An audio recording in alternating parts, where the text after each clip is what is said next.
Mary Obana. Welcome to Shine. I'm all about friendly, soul-nourishing, spiritually inspired conversations that expand perspectives and offer practical guidance so you can live joyfully and shine brightly. I believe your experiences are a result of the perspective you bring to your circumstances. If you expand your perspective, you can transform your life. I believe everyone has something special within them, a unique gift, a light you are to find and share with the world. You are meant to shine. I believe you are meant to live with complete joy and peace. Nothing less. It's just awaiting your allowing. Ready to get to it? Here we go.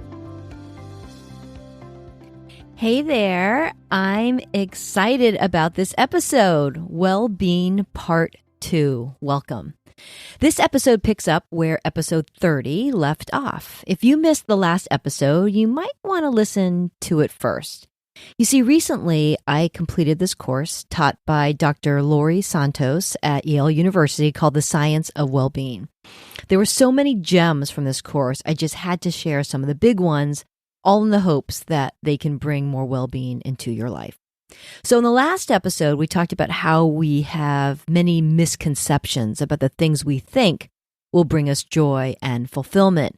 We have the benefit now of so much fantastic research around this topic, and it tells us that when it comes to our, quote, happiness, we miswant. Our minds are focused on the wrong stuff. So when we think about the things that we want, presumably to make us feel better, things like more money, a better body, the perfect partner, a grander lifestyle, research has revealed that they don't make us as happy as we might think. We talked about two of the big reasons research has found this to be true. First, we talked about this idea of reference points, that we don't think in terms of absolutes, but we think instead in relative terms. So our mind is constantly making all these judgments about what we think we want based on social comparisons or other things we see. So we base our well-being, evaluate and judge our own happiness on these irrelevant reference points, not tied to anything absolute. They have no foundation or basis. They're just relative to what other people have or what we see around us. So I cracked up at this example Dr. Santos shared in this course. This researcher asked people to predict how happy potato chips would make them. So imagine you have this fresh basket of potato chips in front of you. You are asked to predict on a scale how happy you're going to be after eating them. Then he changed the contrast points. It turns out you're almost twice as likely to enjoy those potato chips more next to a can of sardines and enjoy them less if you eat them next to a chocolate cake. Same potato chip, different reference points. These are reference points in action, and it happens with potato chips, it happens with cars, houses, jobs, where your kid goes to college. All these things, all equally irrelevant. Wow, right? So it's no wonder that focusing our energy and attention on attaining these things we think we want doesn't make us as happy as we might expect. Sure, there might be an initial boost in feeling good, but eventually we are subject to this thing called hedonic adaptation. We get used to the things we acquire, and it becomes our new normal. This was the second thing that we really focused on in the last episode. So what we do is we adapt to it, and the sense of well-being doesn't endure. Instead, it's replaced with, well, the next thing, and we reset our reference points again. Then we talked about the work of Martin Seligman from UPenn about character strengths, shifting our attention from these external things that we believe will bring us happiness and instead focusing our attention internally, valuing who we are. So each of us has signature character strengths, and I shared a link last episode to the character strength survey. So now you know what yours are. Yay! You understand now the best parts of your personality and the characteristics within you that make you feel most energized and engaged. So in this episode, we are going to dive into how you can amp up your well-being with proven strategies you can use to focus on the things that do work. Okay, so this is all about solutions. All right, so let's start with those reference points that we talked about before. How do we manage them? Because they're always there. You can't avoid them. Santos shared 3 strategies. 1, concrete re-experiencing. 2, concrete observing. And 3, ways to manage those social comparisons. So first, let's get to what we can do. First, on these concrete re-experiencing. This is the idea that you go back and remind yourself of the old reference points. Because the tricky thing about reference points is they seem to always be on the move, right? So you lose your perspective. You take where you currently are for granted. You forget how far you've come because you're focusing on where you want to go. So remember that example I shared last time of the Olympics, right? That silver medalist was bummed out because he didn't get the gold. But if he went back and reminded himself that his dream was to just one day compete in the Olympics, just being on the team was a dream, right? Concrete re-experiencing helps you find more joy and appreciation for where you are because you recognize how far you've come, right? You're not looking at where you want to go. You're looking at how far you've come. There's great appreciation in that. Okay, so that's concrete re-experiencing. The second is concrete observing. This is finding a reference point that isn't as good as your current situation. So using this same example of the Olympics, that medalist could consider what it would have been like to not medal at all, or for that matter, being injured or not at the Olympics altogether, right? So observing your circumstance from a different reference point can change the way you feel about your circumstance. The other way concrete observing can work is to actually see what you think you want so badly. When you consider all you have to do and sacrifice to attain that thing you're working toward, sometimes seeing it firsthand can often make you realize, well, it isn't all that it's cracked up to be, right? So that's the other component of this idea of concrete observing. All right, the third way and strategy to manage these reference points is thinking about how we manage these social comparisons. There are a few techniques for this. One is the STOP technique. This is a cognitive behavioral therapy strategy. I call it a heightened level of consciousness. Observing, noticing when you are doing this, when you're finding yourself comparing your situation to somebody else's. This is about breaking the pattern, stopping that thinking in its tracks. The other strategy for managing social comparisons is gratitude. Because when you are appreciative of what you have, you aren't focused on what you don't have. We're going to talk about this more in a bit. Then finally, it's managing the input. I mean, we allow all this stuff in when we open our social feeds, right? So being aware and intentional of what you're inviting in, it not only affects those reference points, but it affects the way you feel in general. So managing those reference points, re-experiencing them, that is a reminding yourself of where you are, how far you've come. Concrete observing, this is changing your reference points to something maybe less favorable, or seeing firsthand what it is that you've convinced yourself you want so badly, because it isn't always all that it's cracked up to be. And finally, managing those social comparisons by noticing when you're doing it and stopping it in its tracks, turning down the volume of input, managing how much time you're spending on those social channels, and gratitude, which I think is the panacea for all things, in my opinion. Okay, so let's get on to how to thwart hedonic adaptation.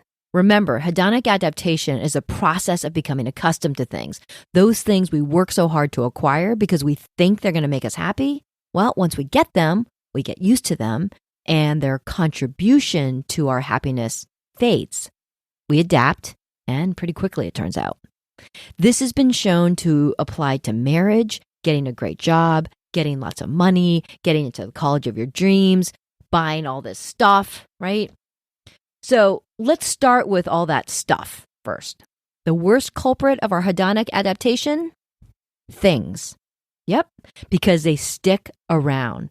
That big house, that great car, turns out we get bored with them. We get used to them.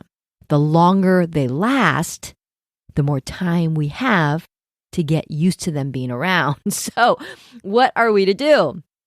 Well, there are some great strategies, thankfully. So the first is savoring, the act of stepping out of your experience to be mindful of it. So multitasking is the enemy of savoring. So you can be eating lunch while working or thinking through something, or you can quiet that mind and allow yourself to enjoy what you're eating, savoring it, right?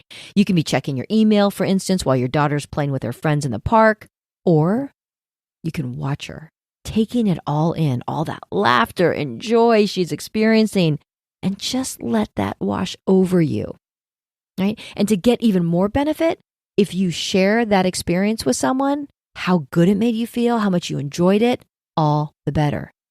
And that can be shared not just immediately, but recalling it, remembering that moment some point in the future extends the joy and contributes to your well-being as well. So savoring forces you to notice and enjoy the experience, and it extends the experience even longer so you don't get bored with it, thwarting hedonic adaptation. All right. The second thing we can do to manage this hedonic adaptation is negative visualization.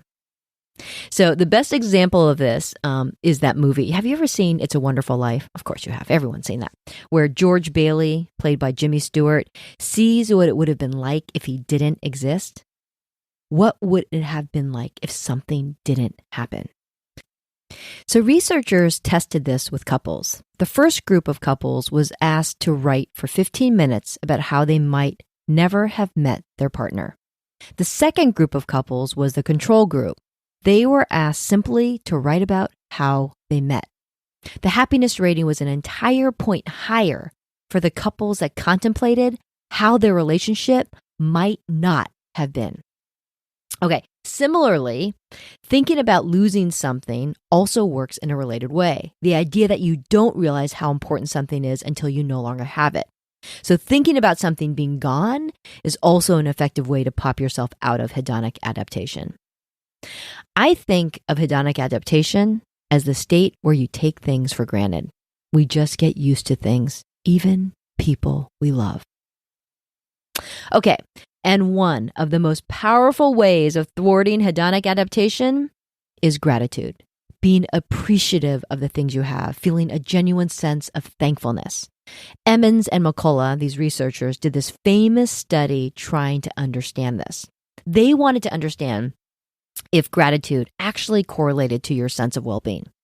So they asked subjects to do something super simple. They said to think back over the past week and write 5 things you're grateful for. They can be big things, they can be tiny things, whatever. Write 5 things.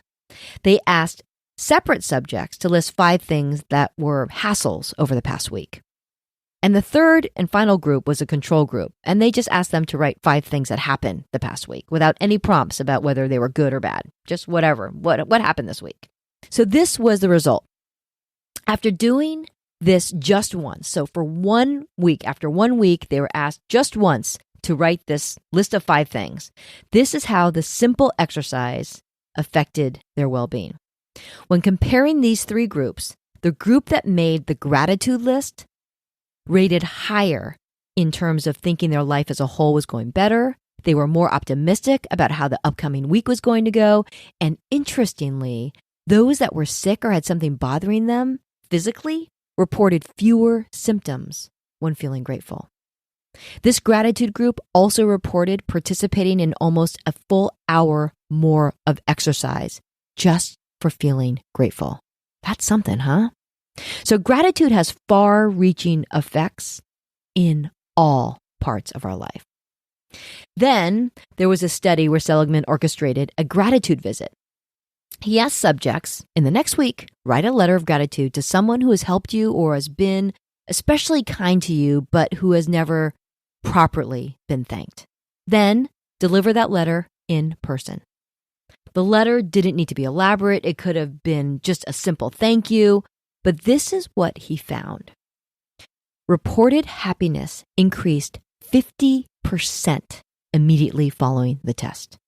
And the feeling of well-being among these subjects lasted for almost 6 months for this one act of gratitude. Wow. There's great power in not just feeling grateful, but actively expressing gratitude to others. Gratitude works in relationships, expressing how grateful you are to your partner, and it works in the workplace too. In one study, supervisors wrote personal notes to call center volunteer fundraisers.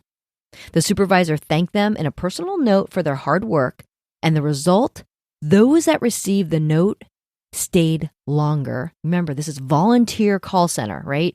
The people that received the note made 50% more calls than those that did not receive the note. That is crazy, right? That's just a demonstration of the power of gratitude. One final remedy for hedonic adaptation is to invest in experiences. Trips, concerts, delicious dessert. The one thing these things have in common, you don't have time to adapt to them. Researcher Dan Gilbert said, quote, I love this, "A new car sticks around to disappoint you. But a trip to Europe is over. It evaporates. It has the good sense to go away, and you are left with nothing but a wonderful memory." So, are people who invest in experiences actually happier? There's this large body of research that studied just this thing. It revealed that yes, when thinking about experiences, people were happier thinking about it, happier remembering or recalling their experience, and were happier investing in it. They thought that was money well spent. And while material things did bring some level of happiness on all measures, they were lower than the happiness brought by experiences. And this held true across different socioeconomic populations and importantly, over time. So, investing in experiences is one of the best ways to thwart hedonic adaptation because you never get used to them or bored with them. They end before you can adapt to them. But this isn't the only reason experiences are such an excellent strategy for contributing to our well-being. Turns out when you share your experiences with others, those people that you share these experiences with, resonate more strongly with you when you share your experiences versus your purchases. So experiences are fun to share with others, and others enjoy the sharing of that experience. So there was a study where they tracked the adjectives people used after someone shared information with them. And I giggled at this. When people shared materialistic purchases, 33% of the respondents said the person who shared it with them was self-centered or selfish. But when they shared an experience, 33% described the person as humorous and friendly. I thought that was funny, huh? So people like you more. Anyways, but here's one final and meaningful reason. In 2009, Howell and Hill, these researchers, did an extensive study on the benefits of experiential versus material purchases. And it was, as with the other studies that we just talked about, they did find that people felt their money was well spent. They felt their experiential purchases made them happier than their material purchases. But this study went further. They found that experiences were less susceptible to social comparison and envy when compared to material purchases. So it's easier to compare your car to someone else's and more difficult to compare your trips, for instance. So experiences don't seem to contribute to that reference point mess as much as material purchases do. But this is the one I like the most. This study found that not only did the experiential purchases make you happier, but they made other people happier too. Either because they shared in that experience directly, or they just enjoyed listening to the stories that came out of it. Love all that stuff. Okay. So last but not least, let's get to those signature strengths. Now that you know what yours are, now you can understand why they're so essential to understand within yourself. So remember Martin Seligman, he was that psychologist and UPenn professor that defined signature strengths as those character strengths most essential to who you are. If you can put those strengths into action, this is when you will be at your best, feel yourself flourishing the most, and when you feel you're living with purpose and meaning. I wanted you to understand what your signature strengths are because of all the research that was covered in this course. The use of your signature strengths had one of the most substantial positive effects on your well-being. In one study, subjects were asked to use one of their top strengths in a new and different way every day for 1 week. Using them in another way pops you out of that hedonic adaptation, right? So you're not just being kind the way you always are kind, right? You get more benefit from exercising these strengths in different ways. And this is what they found. Subjects' reported happiness level not only bumped up dramatically, but unlike some of the other happiness strategies, the level of happiness stayed at that higher, elevated level for 1 month, 3 months, even 6 months out, which was as long as the study measured.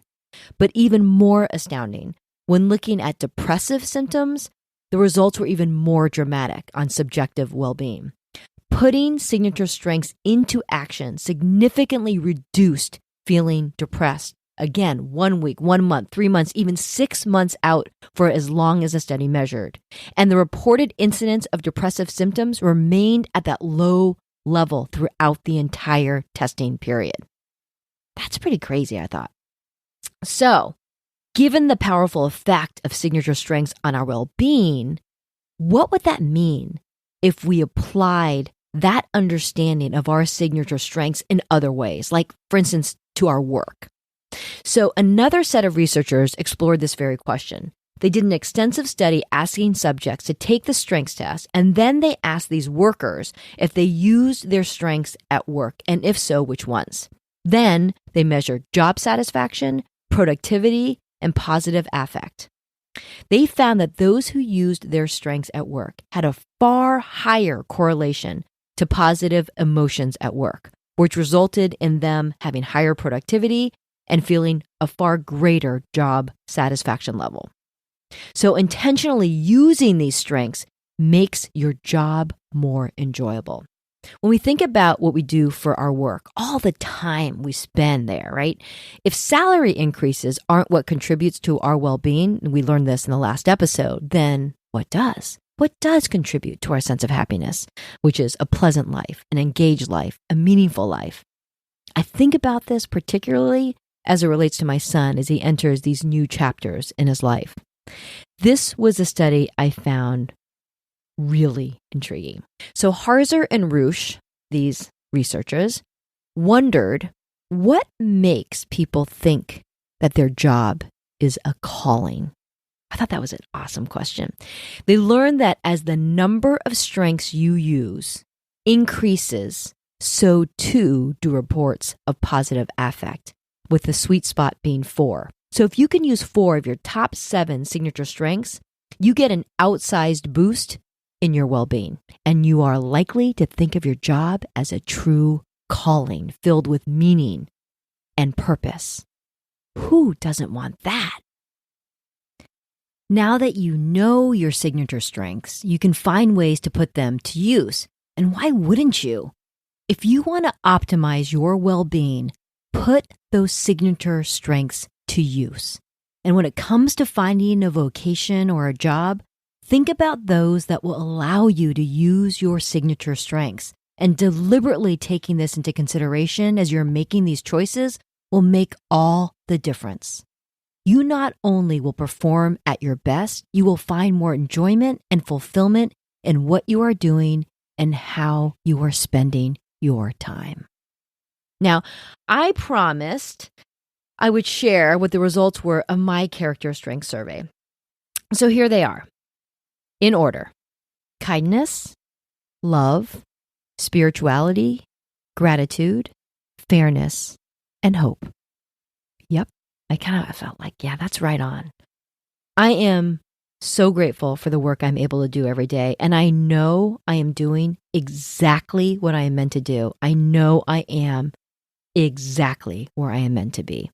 I do feel that I'm called to the work that I do, and I do feel like it is why I am here, and I absolutely love it. So I have long believed that the strategies for a more joyful life include 3 main things. 1, living in the present. Because a great thing about living in the present moment, worry and regret can't live there, right? Worry and regret can't live in the moment. There are always things about the future, always things about the past. When you live in the present, it's all good. 2, living with appreciation and gratitude, especially for all the love and kindness all around you. And finally, living as you truly are, shining your beautiful, bright light, quieting the external expectations, and embracing your life and living your life, honoring what makes you special. No one can be you, and the world needs you. Savoring, living with gratitude, using your signature strengths. This is all about the path to well-being and sharing what makes you special with others. If you want to learn more about the science of well-being, Dr. Laurie Santos hosts this great podcast called The Happiness Lab. You should definitely check it out. I hope you were able to take away some valuable things from all of this. Living a joyful, fulfilling, peaceful life is what well-being is all about. And here is to yours. Thanks for joining me today. Be kind and share those beautiful signature strengths of yours. Not only are they going to be great for your own well-being, but the world needs them. Until next time, take it easy.